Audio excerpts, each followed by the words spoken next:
50,81. Une température exceptionnelle. Connue depuis des millénaires, utilisée par les Romains, cette source contient un cocktail de minéraux précieux pour le maintien de la santé. Nous sommes au terme de Pietrapola, dans la région du Fiumorbu. Ce scientifique de l'université de Corte nous dévoile le parcours de cette eau réputée. Des plus hauts sommets, elle a mis 9000 ans pour venir jusqu'à nous. Donc cette eau s'est infiltrée à 2000 mètres. Et puis elle s'est infiltrée, elle est descendue jusqu'à trouver des roches quasiment en fusion. Et donc elle remonte chaude, elle remonte sous pression. Et quand elle ressort ici, elle ressort quasiment à plus de 50. Ici on est à 51 degrés, mais il y a un autre endroit où il y a quasiment 57 degrés. Les sources thermales sont des exceptions. Généralement, le cheminement de l'eau est plus rapide et direct. La neige, la pluie alimentent les lacs de montagne. L'eau s'infiltre dans le sol et forme des sources, des ruisseaux. Chaque année, la Corse reçoit 8 milliards de mètres cubes d'eau.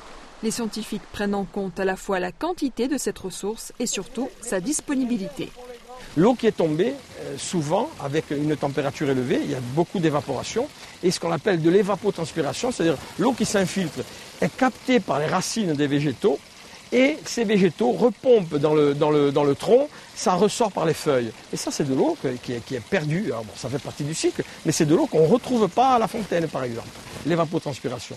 Donc il faut raisonner en disponibilité de l'eau. Et aujourd'hui, on voit qu'il y a de l'eau de moins en moins disponible et des sécheresses de plus en plus importantes.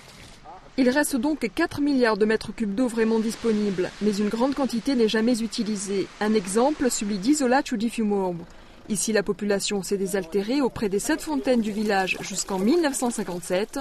Encore aujourd'hui, la municipalité souhaiterait exploiter toutes ces sources, mais les analyses demandées par l'administration sont trop coûteuses et contraignantes. Finalement, une seule fontaine est déclarée potable.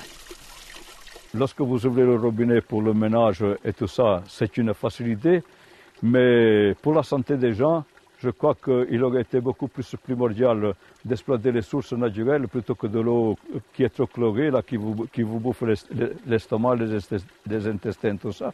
Je crois qu'effectivement, si demain j'aurais eu les moyens, j'aurais eu mon souhait, ça aurait été justement d'exploiter les sources naturelles pour la santé de mes administrés. En fait, nous utilisons 90 millions de mètres cubes d'eau par an. 60 millions de mètres cubes d'eau sont stockés pour l'hydroélectricité. Pour notre consommation, il faut prendre en compte les 50 millions destinés à l'agriculture et les 40 millions utilisés pour l'eau potable. La moitié de l'eau potable que nous utilisons provient des nappes phréatiques. Il en existe une vingtaine en Corse de type fluvial et sédimentaire. On les trouve sur le littoral. Selon cette spécialiste en géologie, la situation n'est pas alarmante, même si cet automne, la sécheresse a duré plusieurs mois.